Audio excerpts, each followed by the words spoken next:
My ex's jealousy over a single like on his father's selfie led to a harsh ultimatum. So I packed my bags, blocked them both, and began rebuilding my life on my own terms. I never meant to ruin everything with a single thumb tap. My name's Emma Carter, I'm 24, and I live in Seattle, Washington. It's nearly midnight, and rain drums softly against my apartment window as I slump into the corner of my worn velvet couch, phone in hand. The blue glow of the screen lights up my face as I scroll through Jack's family group chat, endless threads of planning for birthday dinners, and Aunt Brenda's new cat photos. It's mindless background noise, a mosaic of small talk I've tolerated for months. My boyfriend, Jack's the kind of guy who texts 5 times in a row if I don't reply within 10 minutes, so I'm always connected, always on call. Tonight, though, I'm here for the escape. I skim past Jack's recent selfie, him in that stupid baseball cap trying to look broody, and keep going. Then I stop. Tom, Jack's dad, has posted a new photo. He's leaning against a weathered brick wall, salt and pepper hair catching the light, eyes crinkling at the corners in a way that makes him look both vulnerable and magnetic. He's in his late 40s, but here, framed by Seattle's grunge charm, he looks more like someone in his 30s. My thumb twitches before I even realize it. I tap like. It's instinctive, reflexive, no more than a muscle memory from years spent reflexively double-tapping every pretty face on Instagram. For a split second, I stare at the little heart turning red and feel a pulse of satisfaction. Then I remember where I am, whose chat this is, and my heart skips. A new text notification. Jack, I swipe it open. Why did you like my dad's selfie but not mine? The question hits me like a freight train. The room tilts sideways. My palms sweat through the sleeves of my favorite gray sweater. I blink, hoping the words will disappear, but they stay, mocking me in bright pixels. I stare at the message, my heart pounding so loud I can almost hear it through the phone. Guilt floods my chest like icy water. Of course it's what it looks like. Me, secretly crushing on my boyfriend's father. Stupid, thoughtless, careless me. I scroll back up to Tom's photo, trying to rationalize it. He really does look handsome, but reasoning feels hollow. The deeper truth is obvious. One little tap has shifted everything. Jack's pride, his trust, our carefully built routine of late-night FaceTimes and Sunday morning pancakes, all of it now trembles on a knife's edge. A second notification buzzes. Jack? Seriously, Emma, explain. I swallow hard. My brain races for something, anything, to say, but my voice is stuck behind a wall of shame. I gape at the screen, unable to form words. The rain outside intensifies, drumming against the window like impatient fists. My reflection stares back at me, pale and wide-eyed. This tiny heart icon, so innocuous before tonight, has become the spark that could ignite a fire I'm not sure how to extinguish. And then I realize with a sick twist in my stomach, no matter what I say next, nothing will ever feel the same again. I shouldn't be sweating in a cafe, but here I am, hands trembling around a paper cup of lukewarm latte. My name's Emma, and I'm 24, but right now I feel like 10. I'm crouched in our usual corner at Java Junction in Capitol Hill, our safe spot, watching the door like a nervous kid on the first day of school. Jack storms in 2 minutes late, cheeks still pink from the chill outside. He slams his empty travel mug onto the table and glares at me. The barista startles at the noise, then ducks back behind the counter. I force a tight smile. Emma, he says, voice low and sharp. What happened last night? His words slice through me like broken glass. I fold my hands tighter. I tapped like, I stammer, even though I already know how absurd I sound. Jack leans in, eyes dark. You like my dad's selfie, Em, you didn't even like mine. He pauses, chest rising and falling. Why? I swallow a scalding sip of latte. It was reflexive. Honestly, I barely registered whose picture it was. He snorts. Reflexive, right? You think it's a joke? Silence hangs between us, louder than the cafe's jazz playlist. My stomach knots. I replay every conversation we've had about respect, trust, loyalty. I've always tried so hard. I'm sorry, I whisper. I didn't think. Jack's jaw clenches. That's not good enough. You've been what? Eyeing my dad, comparing us, I flinch. His words ricochet through my mind, igniting the memory of last week's movie night when I laughed at Tom's dry wit. Of the time I lingered on his birthday post. Of all the innocent moments that now look so reckless. I've put so much into this, I say, voice trembling. You know how much I care about you. I'm not insincere. He cuts me off. Care if you cared, you wouldn't swipe heart eyes at my dad. You'd think before you embarrass me in front of my family. My chest tightens. Flashbacks whirl. Our first kiss under neon lights, Jack's hand in mine at the ferry terminal, the way his eyes crinkled when I surprised him with pancakes Sunday mornings. I love him too fiercely to admit how much this hurts. I didn't mean to embarrass you, I say, cheeks burning. I thought it was just silly internet stuff. I didn't think about how it would look. Too late for that, Jack says, voice hollow. Did you even care about my feelings? Time trembles. I taste bitterness on my tongue. Of course I do, I breathe. More than anything, he folds his arms. Then prove it. Tell me why you did it, Emma. Be honest. My throat seizes. Honesty would mean confessing I found Tom unexpectedly appealing. That a simple scroll jolted something I shouldn't admit. But admitting it will only make things worse. I stare down at the latte, stirring the foam into muddy swirls. My foot taps an erratic rhythm on the floor.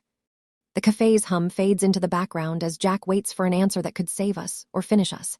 Emma, he prompts, eyes searching mine. I open my mouth, but the words stick. If I tell him everything, will it shatter the illusion of us? Or is silence betrayal at this point? Jack's chest tightens, his patience snapping. Answer me. I lift my head, heart pounding. I don't know what you want me to say. His eyes flash with something like hurt and fury. He pushes back his chair. The scrape of legs on tile cuts through me. Fine, he says, voice trembling. If you can't even explain this, maybe we're done. My breath catches. I stare at him, desperate. He turns and strides out the door, leaving me alone with the bitter latte and a question that won't let me go. How do you fight for love when the one mistake that started it all feels impossible to undo? I take a shaky sip, the steam blurring my vision, and realize this fight has only just begun. I slam the door and drop onto my sofa, the empty apartment echoing with everything Jack left unsaid. My heart still thunders in my ears as I fish my phone from my jeans pocket and collapse back against the cushions. The message thread with Jack's family chat blinks, untouched red badge like a warning light. Instead, I tap over to Instagram DMs, fingers shaking. My thumb hovers above Jack's name in my inbox before I force myself away. I need distractions, anything to keep my mind off the cafe confrontation. A new message from my friend Zoe appears. You okay? Heard you two had a blow-up. I hesitate, then type back. Barely. Zoe replies almost instantly. Stand your ground, he's overreacting. Another ping, this time from Maya. Don't let him guilt you. You deserve respect. Their words feel like warm hands on my shoulders, but the ache in my chest only deepens. I close the DM window and scroll aimlessly, landing on Tom's profile. Guilt twists inside me. Should I look? Could I handle what I'd see? Curiosity wins. I tap his avatar and study his grid. More selfies, each one radiating that same easy confidence I inadvertently admired. Heart emojis and comments from distant cousins flood the posts, but something else catches my eye, his story. I click it, and there he is in a quick clip, voice low and unguarded. You ever think about the roads not taken? I look back and wonder, what if I'd chased different dreams, bought that second house in Portland, stuck with the band instead of banking? Life's regrets aren't always mistakes, but they sit heavy. His gaze drifts off camera, honest and vulnerable. My chest tightens as I watch him run a hand through his hair, the remorse in his eyes stirring something unexpected inside me. Sympathy, guilt, and something like fascination swirl together. I swipe up to send a reaction, half a heart, maybe a sticker, but hesitate. What if Jack sees I watched? What if this feeds his suspicion? My finger hovers, paralyzed by indecision. Another message buzzes from Zoe. Try talking to Tom. Sometimes parents surprise you. I close the story's pane and lean my head back. Talking to Tom would cross lines I never intended to blur. Yet a small voice in my mind whispers that there's more to his smile than vanity, that maybe he's someone worth understanding beyond a screen. My DMs suddenly feel like a tightrope. One wrong step and I'll plunge deeper into chaos. I tap the three-dot menu next to his name, ready to block or mute, determined to cut this itch of curiosity out before it festers. My thumb trembles over mute story. But then I pause. What if muting is just another lie? What if I need to face the fallout instead of running from it? I close my eyes, heart pounding, and lift my finger away from the screen. My phone buzzes in my hand as a new DM notification slides in. I freeze mid-breath, dread coiling in my gut. I won't look, can't look. Yet I can't resist. With a shaky swipe, I open the message and my blood runs cold. Jack, no preview. My thumb hovers again, one tap, and I'll read what he said next. I hesitate as the screen unlocks, and then can't stop myself. I step into the warm glow of Jack's childhood home in Bellevue, Washington, my heart pounding like a war drum. The front door closes behind me with a soft click, and I'm immediately greeted by the comforting scent of roast chicken and rosemary. Jack's mother, Linda, offers me a bright smile and a hug. So glad you could join us, Emma, she says, her voice smooth like silk. I force a grateful thanks, my throat tight. Tom appears in the living room doorway, wearing a burgundy sweater and that easy smile that once stopped me in my tracks online. He steps forward and wraps me in a genuine embrace. Hey, kiddo, he says, ruffling my hair like I'm still 10. For a moment, I almost believe everything's normal. I glance at Jack, leaning against the stair railing, arms crossed, eyes shadowed with something colder than the Pacific night outside. We file into the dining room. Candlelight dances across polished wood. The chatter starts light. Linda recounts her new garden project. Jack's younger sister, Megan, jokes about her disastrous dating apps. Jack forces polite laughter at each turn. Every pass the potatoes and would you like more wine feels loaded, like each sentence carries an unseen weight. I pour gravy over my chicken, trying to steady my trembling hand. Jack's glare slices across the tablecloth. "You look pale," he whispers when our eyes lock. I offer a tight smile. "Just hungry." His jaw tightens and he looks away. As the conversation turns to summer plans, Jack pipes up in a clipped tone. "Are you planning any likes on social media this week?" His words land like a pebble thrown into still water. The table falls silent, spoonfuls of mashed potatoes halfway to mouths. My stomach twists. "Jack," I begin, voice low. He interrupts, voice sharp. "I just want to know you won't embarrass me again." His eyes flick to Tom, who's lifting his fork but watching us with concern. I flush, setting down my knife. "I've said I'm sorry." Tom finally places his fork on his plate. "Jack, let's not do this here." His tone is calm, protective like a shield. Linda clears her throat. "Sweetie, we're all family." But Jack leans back. "Maybe you should talk to her, Dad, about appropriate boundaries." His words drift toward me like a blade. I feel heat rise to my cheeks, the room closing in. I pick up my water glass to steady myself, but my elbow bumps it, sending liquid sloshing over the edge. The glass tips, smashing with a sharp crack onto the floor. My heart leaps into my throat as shards scatter. Silence. Linda gasps. Megan covers her mouth. Jack's eyes widen. Tom rises, moving quickly to scoop me away from the fragments. "Emma, are you okay?" His voice is gentle, his hand on my arm warm, tears sting my eyes. "I'm sorry," I whisper, voice trembling. I set my hands on the table, pressing down until my knuckles turn white. Jack stands abruptly, chair scraping. "That's it," he says, voice flat. He meets his dad's eye. "Don't protect her." Tom's face hardens for a moment, then softens. He steps back, giving Jack space. "Dinner's over," he announces, tone final. I stand too, legs unsteady. Plates remain half-eaten, candles flicker. I look at Jack, his shoulders stiff, jaw clenched, and I realize I'm not welcome here. My fingers brush a jagged shard as I move toward the door. A soft voice stops me. Linda, standing in the hallway. "Emma!" But I can't bear her pity. I slip past her and out into the night, my heels clicking on the porch. The door shuts behind me with dreadful finality. Rain has started again, cool drops tapping my coat. I press my forehead against the cold glass of the front door, listening to muffled voices inside. My chest heaves. The cozy warmth I felt stepping in has turned to bitterness. Jack's family dinner, the moment I hoped could heal things, has instead become a battleground. I press my palms to the window, longing for an escape, for a way back to how things were. Behind me, the invitation to leave lingers unsaid, and I realize I have nowhere left to hide from the fallout. I turn away from the house, tears streaking down my cheeks, and walk into the night, terrified of what comes next. I slip into the women's restroom, heart hammering so hard I'm afraid it might break free. The fluorescent lights hum overhead, harsh and unforgiving. My reflection in the cracked mirror stares back at me, pale, mascara-streaked, eyes wide with regret. I clutch the edge of the sink, knuckles white, as I tilt my head to watch teardrops mingle with the smudged black under my eyes. I take a shaky breath and try to wipe away the evidence with paper towels, but each swipe seems to spread the stains. I pinch the bridge of my nose, on the verge of sobbing again, when an idea surfaces. Voice memo. If I can't fight for Jack in person, maybe I can plead my case in private, where my words can tumble out unfiltered. I pull out my phone and open the voice recorder app, thumb hovering over the red button. My fingers tremble so badly the screen jitters. Finally, I tap record. "Jack, it's me, Emma." My voice cracks. I pause, swallow, then keep going. "I know I messed up. I know I hurt you, embarrassed you, but you have to understand, I never meant to. I tapped like on your dad's photo without thinking. It was a stupid split-second reflex, but I see now how much it meant to you, how it looks. I'm so sorry." My reflection blurs as tears come again. My cheeks burn with shame. I lean closer to the sink, voice softening. "I've tried so hard in this relationship. Remember last month when you were sick and I stayed up all night to make you soup? Or when I surprised you with the ferry ride picnic? Everything I do because I love you. I never wanted to hurt you or your family." My fingers fumble. "I guess what I'm asking is please hear me out. I love you, Jack. I need you to believe that. I need us to fight for this, to get past it. Because losing you, I don't know who I am without you." Silence stretches. My chest heaves as I press my palm to my forehead. I flick the screen to stop, heart pounding. I glance at the file's name, "Sorry, Emma," and my thumb hovers over send. A storm of doubt crashes inside me. What if it backfires? What if he twists my words to blame me further? What if this digital plea only deepens the chasm between us? My mind races through our happier moments. The lazy Sunday breakfasts, the way his laughter filled my kitchen, the warmth of his hand wrapped around mine on chilly evenings. I ache to hear his voice again, to feel safe in his arms, but fear constricts my throat. I swipe to delete the memo. Safe, hidden, a secret confession never to be played.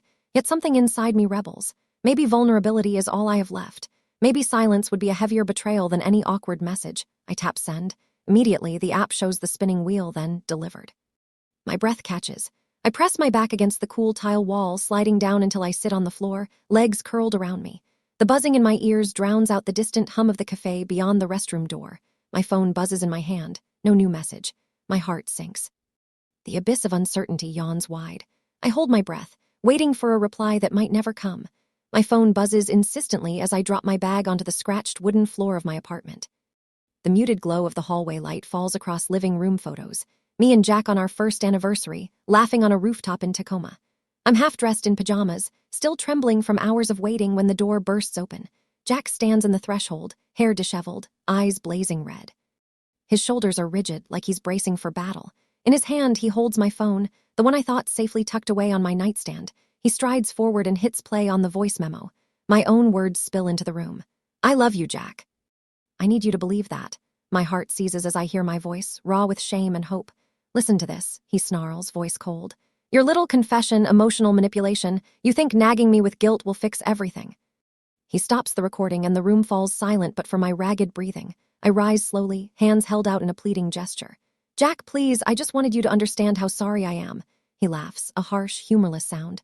Understand, you wanted me to pity you. You're twisting our relationship into a pity party. His voice pounds against my ribs. I trusted you, Emma. I believed in us. Now you have to choose me or my dad. My chest collapses inward. Jack, no. He cuts me off, stepping closer. No compromise. You pick right now or we're done. His hand tightens on the phone as if it's evidence in a courtroom. If you can't choose me over him, then I don't want either of you in my life. My vision blurs. The photos on my wall spin as I struggle to inhale. This isn't fair, I whisper. I never meant to hurt you. Fair, he hisses. I've been nothing but fair. You made your bed. He gestures disdainfully at the couch, at the scattered pillows. Now lie in it. I'm frozen, every syllable stinging my ears. The weight of his ultimatum crushes me. Choose between my loyalty to him and my moment of thoughtless curiosity about his father, an impossible choice. I open my mouth to argue, but no words come. Tears burn behind my eyes. My hand drifts to the bedside table where my phone lies, silent. I think of our happy mornings, his sleepy good mornings before sunrise, our shared dreams of traveling the Pacific Coast Highway, the warmth of his smile. All blurred now by suspicion and rage, Jack's chest heaves, brows knitted. Answer me, I tremble, voice barely more than a breath. I can't. His face twists with a kind of merciless relief. Fine. He drops the phone onto the coffee table where it clatters against a stack of books. Then there's nothing left to say. He turns, strides to the door without looking back. The sound of the lock clicking echoes like a verdict. Case closed. I stand alone in the dying light, trembling so hard my knees threaten to buckle. The ultimatum still hangs in the air, unanswered but irreversible. My chest aches with the finality of it. No middle ground, no second chances. I cross to the closet, pull down a worn leather duffel bag, and unzip it. Inside, I find the essentials I packed days ago. Out of fear, out of hope, I'm not sure which. A change of clothes, my toothbrush, the little journal where I scribble my deepest thoughts. I fold each shirt slowly, deliberately my hands slick with tears. I tuck in my pants and the journal last, staring at the door through the reflection in the mirror. The apartment around me feels too small, too silent, the walls closing in. I press my palm to the glass of the picture frame, Jack's face frozen in a laugh, and exhale a shaky breath. I'm sorry, I whisper to the empty room, voice cracking. I sling the duffel over my shoulder and step toward the door. My hand hesitates on the knob, heart pounding so loud I half expect to hear it outside. Then I push it open behind me, the last rays of sunset slant through the windows, casting long shadows on the floor. I step into the hallway, each footstep echoing in my chest. The door clicks shut behind me, and the world outside feels both terrifying and strangely free. I take one final, trembling breath and walk out. Silence is a roar in an empty apartment. I step inside and drop my duffel by the door, heart hollow. Every surface is the same. Jack's photo on the TV stand, my mug in the sink, the blanket he always kicked off at night folded on the couch. It feels like trespassing. I pause in the middle of the living room, letting the quiet swallow me. My fingers brush across the TV stand where his picture rests, and the warmth drains from me. I sink onto the sofa, legs curled beneath me, and pull out my phone. My thumb hovers over the group chat icon one last time. Curiosity gnaws at me. Has Jack blocked me, or is he just ignoring my pleas? I tap it. The chat opens, no new messages. Then I scroll up. My like on Tom's selfie is gone. The entire post vanished. Confusion twists into dread. I scroll further. There it is. Jack's name at the top with a lock icon. He's blocked the chat. My chest tightens as the truth settles like concrete. He's cut me off from his world completely. Tears blur my vision as I switch to my voicemail. The phone buzzes once, twice, then a soft beep. Tom's voicemail begins, voice gentle but strained. Emma, it's me. I'm sorry for everything that happened. I never meant to put you in the middle of this. You're a good person, and I hate that my photo caused all this. If you ever want to talk, to apologize, or just vent, call me.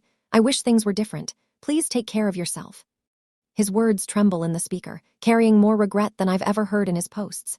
My tears fall freely now, each drop a confession of guilt.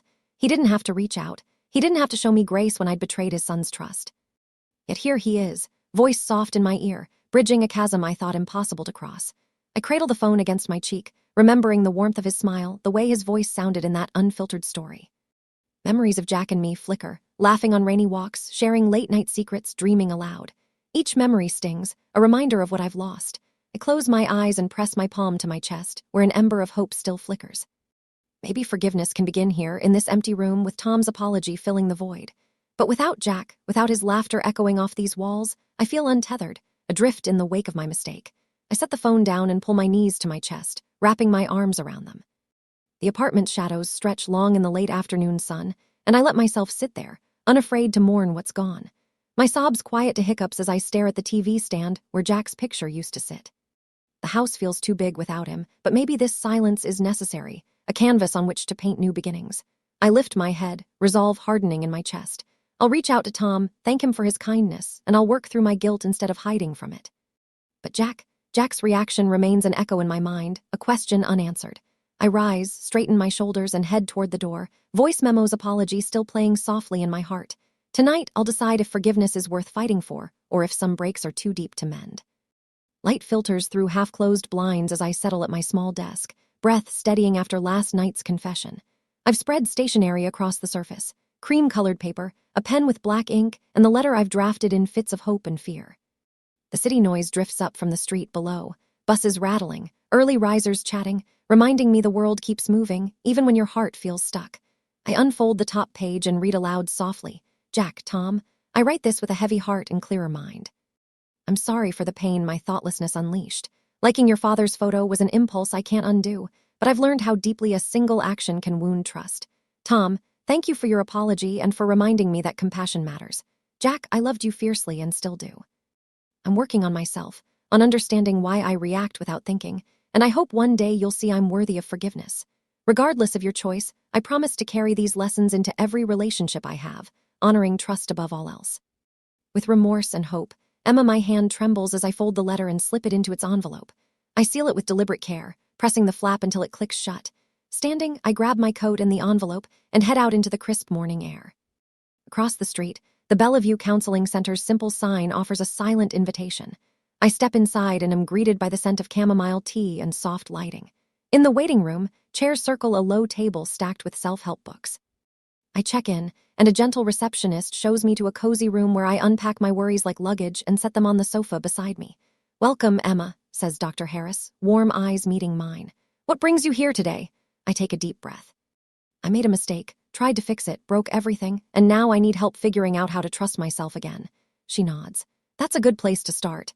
As we talk, I trace the roots of my impulsivity and guilt, naming them aloud for the first time. Shame rises, but I let it simmer beside curiosity. Curiosity about who I'll become when I learn to pause before I act. Later, I walk home under a sky brushed with late afternoon pink. I stop at the mailbox, slide Jack's letter inside, and hear the soft thud of possibility. My heart flutters. No stamps of acceptance, no outward sign of his response, only the promise that I've reached my hand out, offered my truth. Back in my apartment, I journal the day's breakthroughs, owning my mistakes, seeking support, valuing honesty. I close the book with a sigh, walls no longer suffocating but holding space for growth. I pause at the window, looking out over the city skyline. Clouds drift past, neither here nor gone, suspended in transition. And maybe that's enough for now, my life in progress, the ending unwritten. I press my palm to the cool glass, whispering to the reflection. I'm ready to move forward. Outside, the world continues, unpredictable, unforgiving, and full of second chances. And so am I.